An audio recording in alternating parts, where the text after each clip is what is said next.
Sometimes you gotta go back into a good running saw because you know something's not right. This is one of them cases. This little 61 has been giving me little teeny hissy fits the whole time. Boy, the other day when it run, oh God, it run beautiful. But you know what it did? I started this up this morning. I was going to flush gas out, ship it out. Nope, got to do it one more time. We have an intake leak again. Okay, I know what you're thinking, but no, there's nothing wrong. It's just not right enough. I know what I'm going to do. We're going to sand them blocks right down. We're going to eliminate that gasket on that cylinder. Just plain the only way we can do it. We'll use the good stuff, let it sit overnight. I did that to Hogan saw. It seems like that straightened that out because that was leaking twice. Found this in Hogan saw today. Yeah. Tell you what I just learned. And I might have done that right here myself. When you use the metal handled chain brake for them Husqvarnas, that comes in contact with that. Yeah, it bent it. See, it's all bent. But I think I did that because it was fine. So we eliminated that. We had on Hogan saw that 266. We actually had a leak on the exhaust, an exhaust gasket. Pretty little leak. Yepper, that was leaking. Yeah, the bolts were tight. It happens, just the way it is. This is why you got to double and triple check everything you do to these darn saws. And you can think you got it exactly right. You better give that. You better run that. That's why I decided a while ago to all the other crap. I said, no more. We're going to run them. We're going to cut plenty of wood. When that, I run them for a while, and I don't have any trouble with them, then you get them. Not before. Even though you know it's right, sometimes they want to be a little bit of a pain in the butt. But sometimes saws fall in love or something. They just want you to work on them. That's what they want. Well, okay, I'm done with that. I understand that completely. So we'll work on them. Because they're fun. World's went crazy. But not here. Well, things are different now. I'm going to tell you right now, things are different. They really are. I got a feeling it'll get worse or it gets better. This is not the first time we've ever seen things happen. Just get through it, folks, best you can. Don't do any good to lay blame on somebody or say he said, she said. Just suck it up. So, here we are. You watch me work on the same saw 3 times in a row. I don't like that. I'm going to tell you what, I will not start another saw. And I've got that Blue Thunder almost done. But I haven't been able to get back to it. I got to get these little buggers out. I got other words I'd like to use for them sometimes. Get them out of my hair. Sometimes that's just the way it is. But I want to look at this and see what really is going on. Because I've built so darn many of these, never had any problem. Is it the parts I'm getting? I don't know. Because I actually source from different places. And, oh, that was so nice in there. Yep, gasket.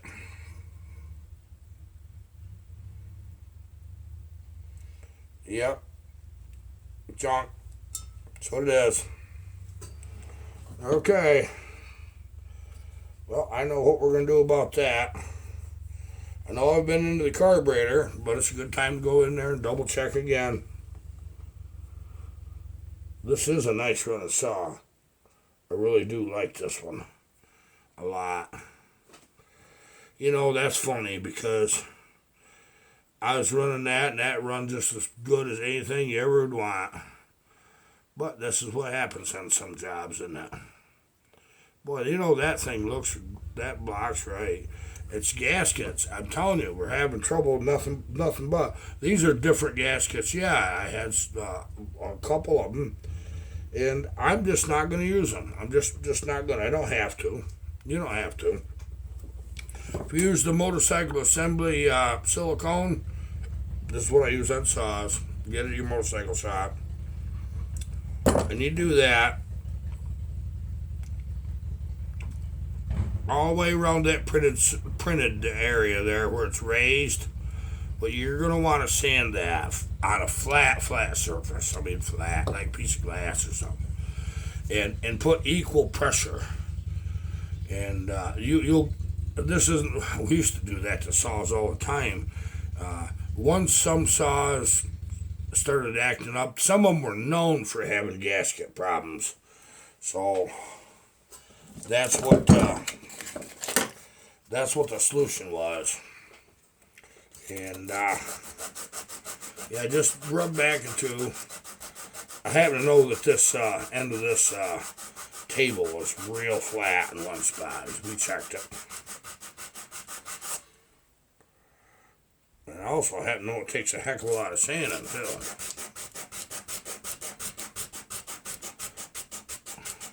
We'll seal this border right up and away we go. Boy, what do you get that aircraft carrier? Boy, people get sick on that. That's something else, ain't it? You know what? I haven't watched the news in years. Catch little tidbits when I check in the morning. I don't like what I'm seeing. I think it's better to just be yourselves. There's no reason no fear. There's no reason to fear nothing. There is none. Don't do it. It's not worth it. That'll eat you. If you fear something, that's a sure way that you're going to have a problem with it because you're forced to face them fears. Well, guess what? This is real. It's real to me. I'm not afraid of it. Am I cautious? Oh yeah, I'm doing a social distance. I happen to be good at social distancing. Nothing's changed. Just nothing's changed. I'm good at it. This is the way it's going to work. I think here this Sunday we're going to pull in a 370 and I'm going to get that checked over. That one's been all rebuilt from one end to the others, but that'll be no problem at all with that. But I'd like to get that fired up. This Mako behind me, I want to get that fired up, take that for a little toot before they plant fields out here in the River Valley. And I'm really looking forward to riding some bikes, There's some days I spend a little too much time out here because I don't like to quit when there's something that's still got to be done. I like to get to a certain point. And if I only got an hour or two, I don't like to get started on something that I know I got to get to the next step. I don't like doing it. But you do what you got to do, This is the way it is. I'm really proud of you people. I see you in them comments, and I like what I see. I really do. I love reading the comments. Comments are up, thumbs up are up. Subscriptions, hit it, do it, subscribe. If you're watching it, you might as well subscribe. It don't cost you nothing. It's free. So keep doing what you're doing, people. And if you got stories, share them with me. I love good stories. I don't care if you email me or you put them in the comments. I'll read the darn things. I love them. It's all we learn from each other in the form of stories. That's been going on for thousands of years. Yeah, because they ain't had TV that darn long, have they? It's kind of like having stories with no commercials, That old GTO of mine, that 66 I was telling you about, I don't know, everybody calls it Christine. That's what they used to call it when I had that quite a while. And I'll tell you why. His car was a little freaky. It did weird things. Sometimes it let you in it and wouldn't let you out. Sometimes it wouldn't let you in it at all. It's like the car was choosy on whoever sat in the passenger seat. But now that person can come over to the driver's seat, and then the driver's door would act up. Next guy walk along, no, not having any problem.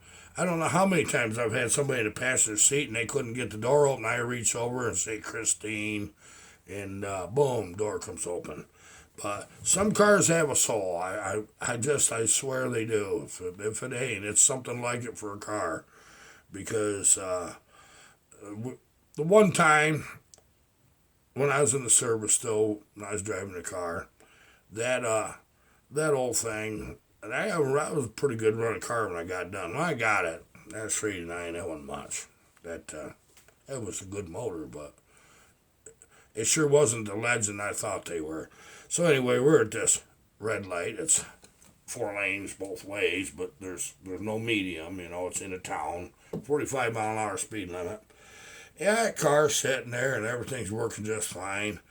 And boy, I'll tell you, one time, I was 4-speed, and I had her competition plus had the M22 Muncie, the old rock crusher. Go ying, ying, ying, You remember them, don't you?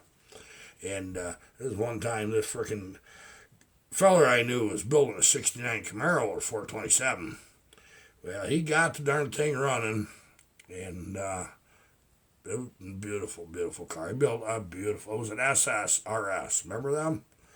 Boy, he pulls up in that left lane right beside me to wave at me. That frickin', boy, I don't know what the heck got in Christine's frickin' mind, but all of a sudden that throttle just went to like 3/4 throttle. I didn't even touch nothing. I was like, what the heck? 3-deuce linkage was tricky. Once in a while, a spring would come off or something would hang up. But anyway, that went 3/4 throttle. Boy, that light changed. He thought I was racing him. I tried to get that friggin' car hold down. And them old cars, when they do something crazy like that, you try to that key down on that dash, you got your hands full. You're trying to get other things. Same way, right off from under the red light, both of us went spinning the tires. And Christine beat him to the friggin' next light. I was looking around, there wasn't no cops, thank God. Run time down in that same area. Like I said, Christine did some funny things. The darn thing just plain started breaking up and popping and went, oh God. Well, I thought, points or coil got hot or something. So I whipped the darn car right into this pawn shop parking lot, and there's 2 gentlemen, southern gentlemen, sitting there, and they had a little bottle of wine they were sharing in a paper bag.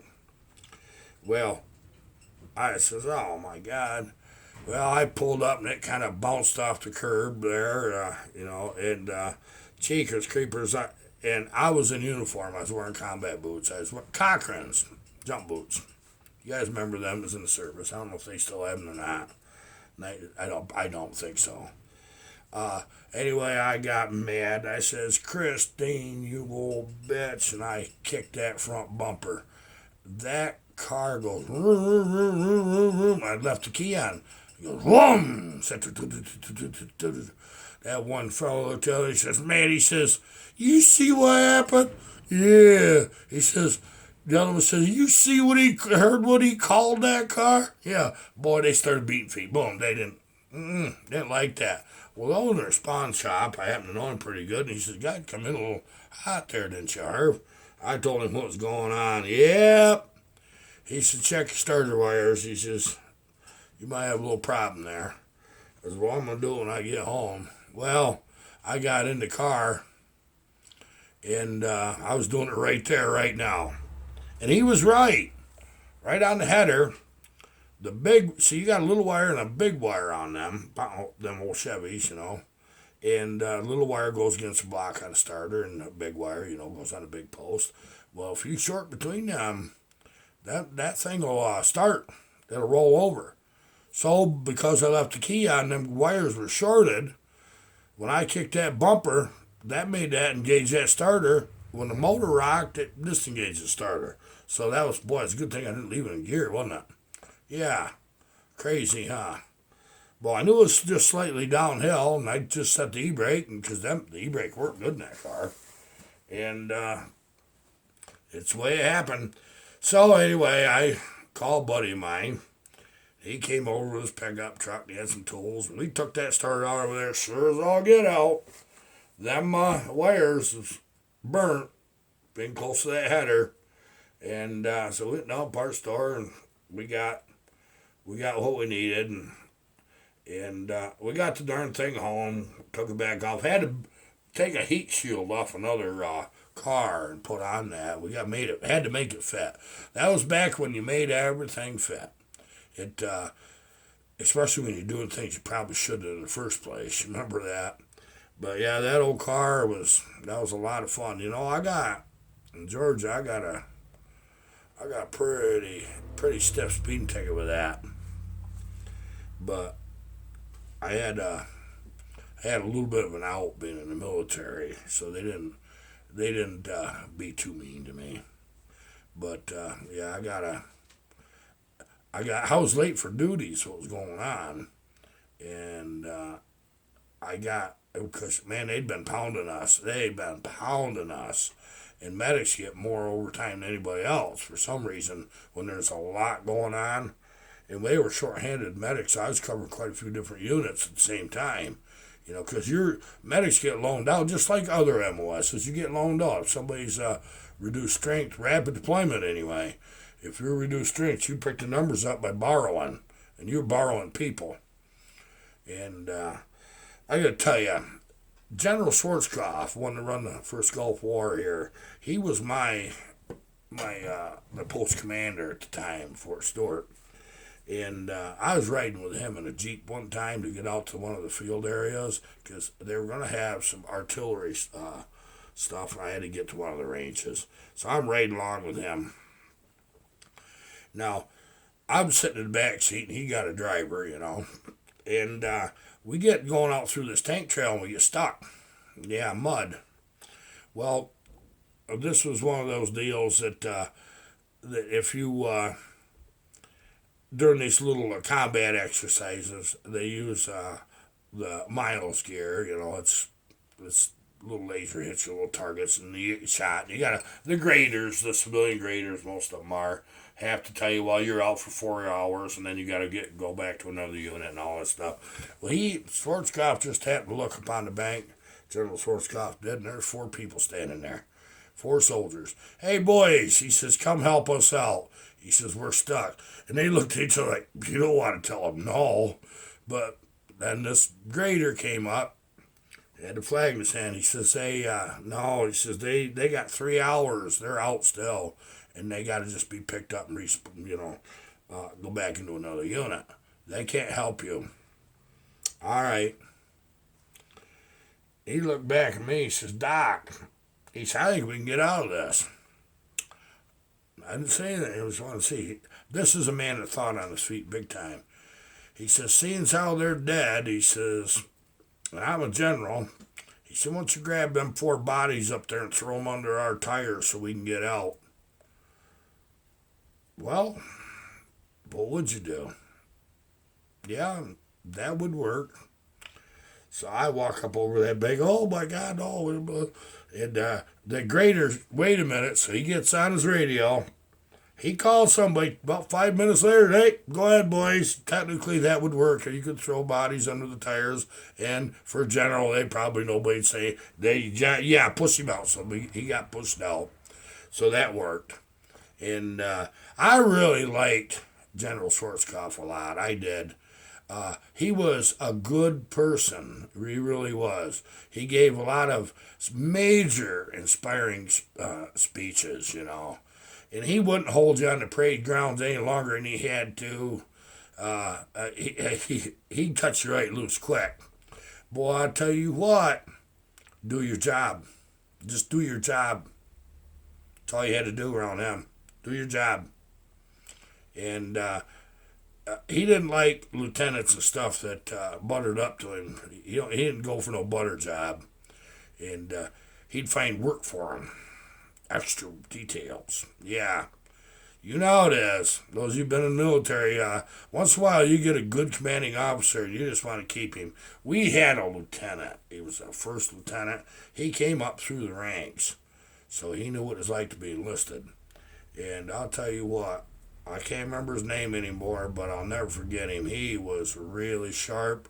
He was good to the guys, and he'd take some heat for his men. He'd take it. But man, sometimes it wasn't worth it. I watched some of them yo-yos, them barracks rats, They'd go out on a Friday night and get themselves in all kinds of trouble, and he'd frickin' help them the best he could. And man, and then Monday or Tuesday, by that time, everybody's all back to normal. Let's just call it that. Normal as you get being a soldier. And start taking advantage of him. I asked him, sir, I says, you gonna put up with that? He says, they haven't got a clue who they're messing with. I've been right there myself. He says, by the end of the week, they're gonna wish, they're gonna dread what they done. But Friday night, they'll be looking forward to the weekend. Yep. That's the way it works when you're a soldier. I'm gonna tell you, I've said this before, but military life, it sucks. About 90% of the time, it sucks. Boy, that 10%, it's golden times. It is golden times. And they have a saying, embrace the suck. Because if you do, you get through it. Just like our times of our world right now. Okay, this sucks. Embrace the suck. Challenge it. When we get through it, the good times will make it worth it. I promise you. That's my experience. We got another, here in a couple days, I think another World According to Iron Horse coming up. I'm feeling it. I'm feeling it brewing. Really is. I just got to get this little saw finished. And I was supposed to be working on it when I was talking to you, but this one here, I just wanted to talk to you. Hope everybody's fine. Hope everybody's okay. God bless. God bless you. You're good people out there.